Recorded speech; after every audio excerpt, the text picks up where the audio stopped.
Bonjour à tous. Véran et Macron sont en train de se piéger tout seuls, rattrapés par ce qu'on appelle en grec l'hubris, la démesure. J'y reviendrai. Au même moment, des vérités émergent, notamment décision très problématique de suspension de la quatrième dose en Israël. Et c'est très problématique pour Véran et Macron, bien sûr. On va y revenir. Et même des vérités qui émergent dans la presse belge, par exemple, sur le pass vaccinal. Et pendant ce temps-là, Véran part dans une fuite en avant d'insultes contre les non-vaccinés, d'insultes contre les Français, et même de prises de décision qui sont pourtant très majoritairement rejetées par les Français. Et là, ça c'est ce qu'on appelle la démesure, l'hubris, ça mène à sa perte. Ça mène à sa perte, surtout entre-temps, ça réveille des gens.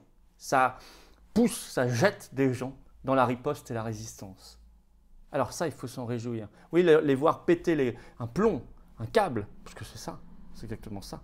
Être rattrapés par leur propre hubris, il faut en faire une force pour nous. C'est pour ça que on accélère tout, absolument tout. Je vous attends. Vendredi 31 décembre, ce vendredi, 16h, place Pierre-Laroque, sous les fenêtres de Véran. Avec nos drapeaux français, Maître Divisio sera là. Je vous attends, on a rajouté ça. Lundi 3 janvier, 17h, devant l'Assemblée nationale, place Édouard Herriot. Très nombreux, drapeaux français également. Et là, tous les parlementaires qui voteront contre cette loi doivent venir. On leur donne le micro, quelle que soit leur tendance politique, c'est l'union sacrée. Le message est passé, je le remettrai sur tous mes réseaux sociaux, plus les courriers qu'on a envoyés, les coups de fil que je passe sur l'union sacrée. Mais là, je ne cible même pas, c'est tous les parlementaires qui voteront contre. C'est tout. Ils ont le micro, quel que soit leur parti politique, je m'en fiche complètement. Ce qui compte, c'est l'intérêt supérieur de la patrie, de nos enfants, de nos libertés, de notre souveraineté de peuple de France et la santé de tous. Et puis bien sûr, l'énorme événement national du samedi 8 janvier, bien sûr. Alors là, c'est 14h, rendez-vous Paris, place du Palais Royal. Maître Divisio sera là, enfin, tant de monde seront là. Et là, on y travaille énormément, énormément. Il y aura des dizaines et des dizaines de milliers de personnes d'ores et déjà, on le sait. Organisez-vous en covoiturage partout en France. Voyez avec vos référents départementaux des Patriotes, contactez-les. On est là pour vous aider. On mettra aussi à jour tousantipass.fr. Inscrivez-vous parce qu'on va y ajouter, il va être ajouté à Tous Antipass une rubrique pour organiser plus facilement les covoiturages dans vos départements. Voilà, une rubrique qui, à mon avis, va vous aider beaucoup pour tout ça. Abonnez-vous également à cette chaîne YouTube, ça va ensemble. On a passé les 290 000. On file donc vers les 300 000, ça dépend que de vous. Un clic, hop, vous êtes abonné, ça prend une seconde. C'est gratuit, bien sûr. Et ça fait monter la visibilité des vidéos. Je compte sur vous, merci d'avance. Dans un même élan, venez aux Patriotes, venez. Ou revenez si vous avez une adhésion qui date de plus d'un an. Ça s'appelle une reprise d'adhésion annuelle. Donc adhérer aux Patriotes, défendre ensemble tout ça. Vous voyez comme c'est beau comme combat. Comme c'est grand, comme c'est noble, comme c'est nécessaire. Défendre tout ça, c'est avoir la carte orange de résistant. Moi, j'ai besoin de vous. Donc, et vous, restez pas seul. Restez surtout pas seul. Faites la bonne décision. Prenez la bonne décision, faites le bon choix. Donc le lien pour adhérer aux Patriotes ou reprendre votre adhésion annuelle, c'est le même lien. Il est sous la vidéo en description. Il est également en commentaire épinglé. Il est en fin de vidéo là ou là en cliquant directement sur l'écran. Sous la vidéo en description, un autre lien juste en dessous pour faire un don de soutien aux Patriotes. Pour permettre le financement de tout ça. Vous voyez, tout ce qu'on fait, ça coûte très cher. On n'a pas un centime de l'État, pas une subvention publique. Adhésion, réadhésion, dons sont d'ailleurs défiscalisés aux 2/3 pour vous. Donc je compte sur vous. Un grand bravo à ceux qui vont nous aider par un don ou qui vont faire une reprise d'adhésion annuelle. Et bienvenue à ceux qui vont rejoindre la dynamique orange de libération populaire en adhérant dès maintenant ou dans les minutes qui viennent aux Patriotes. Alors Véran et Macron ne se maîtrisent plus et c'est une bonne chose. Ça réveille, alors moi je le vois là, c'est impressionnant, le rythme de réveil s'est considérablement accru depuis quelques jours. Je pense que vous voyez la même chose autour de vous. Bien sûr qu'il y en a encore beaucoup trop qui sont moutonniers, panurgiques, qui suivent, soumis, bien sûr, endormis, hypnotisés. Mais attendez. Il y en a aussi tellement qui se réveillent à côté. Des parents qui protègent leurs enfants, des doubles, voire triples vaccinés qui refusent la 3e ou la 4e. Et c'est vrai que là, ils sont rattrapés, Macron et Véran en particulier, par leur hubris. On va y revenir. Résultat, il y a un décalage de plus en plus fort entre ce qu'ils disent, eux, et la réalité mondiale. Au moment où Israël annonce suspendre, à la surprise générale, la 4e dose, on va y revenir. Véran, lui, est dans le délire verbal. Alors, cette suspension de la 4e dose par Israël a été annoncée très officiellement. Eh bien, ce 29 décembre, par la Direction générale de la santé du ministère israélien de la Santé, donc par la DGS, alors qu'une semaine avant, la 4e dose avait été annoncée pour tous les Israéliens de plus de 60 ans et pour les soignants. ça a commencé par eux. Et là, la DGS dit non, le 29 décembre, on suspend. Pourquoi? Je cite, parce que Omicron est moins grave que les souches précédentes et qu'il pourrait favoriser l'immunité collective. Ça, c'est une bonne démarche, favoriser l'immunité collective. Voilà, fin de citation de la DGS israélienne. Alors que pendant ce temps, vous avez en France M. Vaccin, donc le professeur Fischer, qui annonce sur RTL le même jour, le 29 décembre, que la question de la 4e dose est sur la table. Décalage complet. Au même moment, Véran surdramatise Omicron, alors que Israël dit Omicron est moins grave que les souches précédentes, au même moment. Donc Véran lui surdramatise. Et ça en devient aussi décalé que grotesque. Par exemple, à l'Assemblée nationale ce 29 décembre, Véran parle d'Omicron comme, je cite, d'un raz-de-marée. Il ajoute des chiffres qui donnent le vertige. Et résultat, il insulte les non-vaccinés, leur faisant porter le chapeau intégral de tout ça. Je cite ce qu'il a dit devant l'Assemblée nationale le 29 décembre, notre ministre de la Santé. Les non-vaccinés sont, entre guillemets, un magma de gens qui se sont enquistés dans une forme de contestation pouvant prendre parfois des allures pas loin d'une forme de délire. L'insulte. L'insulte pour psychiatriser l'adversaire. C'est digne des régimes totalitaires, toujours ça. Alors d'ailleurs, ces déclarations, allez vous balader sur les réseaux sociaux, ça a été très très mal reçu, ça a été un électrochoc pour certains qui ne supportent plus ces insultes et qui se réveillent et qui rentrent en résistance. Ça crée de la riposte. Idem, propos rapportés de Macron par le Canard enchaîné ce 29 décembre.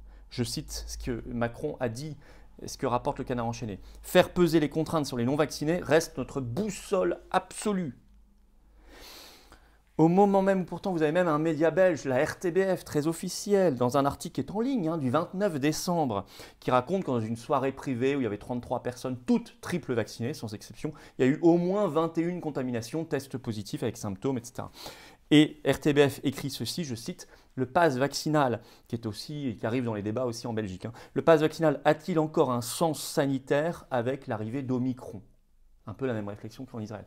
Vous voyez le décalage incroyable par rapport à la fuite en avant débile de Macron et Véran. Ça, c'est très intéressant. Il faut diffuser tout ça. Alors, par ailleurs, ils font donc des erreurs. Ils prennent des décisions très, très, très impopulaires.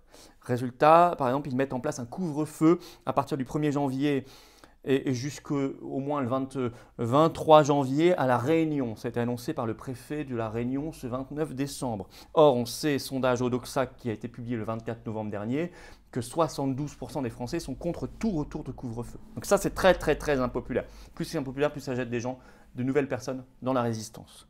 Donc ça, c'est une grave erreur de leur part, une erreur tactique et stratégique.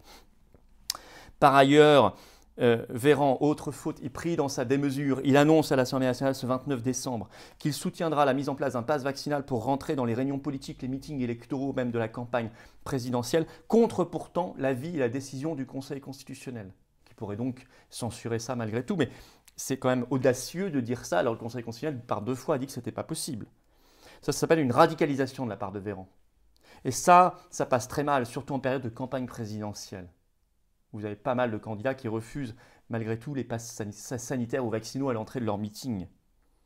Nous, évidemment, patriotes, on n'en a jamais mis, on n'en mettra évidemment jamais, même si la loi a passé, ils viendraient nous chercher, ils nous enverraient la troupe, ils nous feraient sortir par la force des baïonnettes, pas autrement. Ça, je peux vous l'assurer d'ores et déjà, mais ça, je pense que c'est une autre faute tactique et stratégique de Véran.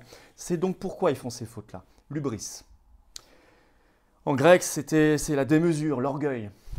C'est un crime d'ailleurs en Grèce. C'est l'inverse de la modération, de la tempérance. Je dirais de l'intelligence. Oui, hubris par rapport à ce que dit Israël, ce que dit cette presse belge. Et puis, la réalité les rattrape. Quand on apprend ce 29 décembre 208 000 cas positifs en France en 24 heures, bien sûr, c'est lié à un très fort nombre de tests. Mais eux-mêmes disent c'est un record, c'est plus. Alors la France, en ce moment, c'est le taux d'incidence le plus élevé du monde par habitant, le plus élevé du monde, numéro 1 mondial. Qu'est-ce que ça prouve d'autre que l'échec lamentable de la stratégie de Véran et Macron? Ne croyez pas que les gens ne le voient pas. Il y a plein de gens qui le voient, qui comprennent, qui n'avaient pas compris, qui comprennent. Donc c'est le moment de pousser notre avantage. Il y a plein de 2e et 3e doses qui se réveillent, je vous l'ai dit, de parents Surtout qu'ils veulent mettre le pass vaccinal dès l'âge de 12 ans pour les gamins. Vous avez vu. Et ils décrochent. Ces gens-là, ils rentrent en riposte, en résistance. Il faut donc accélérer. Vous avez vu l'Arc de Triomphe, ça n'est qu'un début. Allez voir la vidéo si vous ne l'avez pas encore vue, je l'ai mis sur cette chaîne. Et puis sur tous mes réseaux sociaux, il y en a d'autres. Sur mon TikTok, par exemple, qui est Florian Philippot tout collé. Ou sur Instagram, F-Philippot, etc. Twitter, Facebook. 31 décembre, je vous l'ai dit, 16h, place Pierre-Laroque. On a ajouté le lundi 3 janvier, 17h, Assemblée nationale, place Édouard Herriot. Et j'en appelle à tous les parlementaires qui voteront contre le pass vaccinal. Ils viennent prendre la parole. On leur donne le micro. Tout de suite. Tous les partis politiques confondus.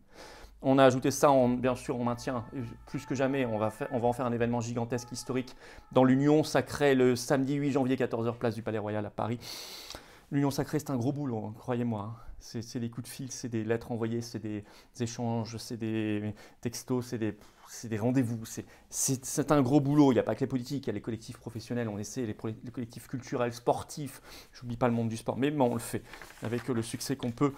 On le fait, de toute façon, je vous tiendrai informé de tout en toute transparence, comme je l'ai toujours fait, évidemment, mais j'ai des belles nouvelles quand même qui sont là. Voilà, donc je vous attends. Abonnez-vous à cette chaîne YouTube, 300 000 abonnés, un clic, hop, vous êtes abonné, profitez-en pour appuyer sur la petite cloche pour recevoir les notifications des nouvelles vidéos. Ça sera plus pratique pour vous et venez aux Patriotes. Voilà, le lien pour nous rejoindre, adhérer ou reprendre votre adhésion annuelle, ouais, ça dure 1 an. Eh bien, le lien est sous la vidéo en description. Il est en commentaire épinglé également, c'est le même lien, hein. Et il est également, regardez ici, en cliquant directement sur l'écran. Sous la vidéo en description, juste en dessous, un autre lien pour faire un don de soutien aux Patriotes. Adhésion, réadhésion, don étant défiscalisé aux 2/3 pour vous. Et oui, c'est quand même mieux que ça aille là que chez Macron. Bon, pensez-y à ça. Hein. Et le don, ça permet de financer tout, puisqu'on n'a pas un centime, pas un euro de l'État ni des banques. Voilà. Alors bravo à ceux qui vont faire un don de soutien pour nous aider à faire tout ça et faire encore plus demain. Bravo à ceux qui reprennent leur adhésion annuelle et bienvenue à ceux qui nous rejoignent dès maintenant. Vous êtes tellement nombreux et vous serez bien plus à l'aise et bien plus efficace dans ce combat collectif. Vive la France!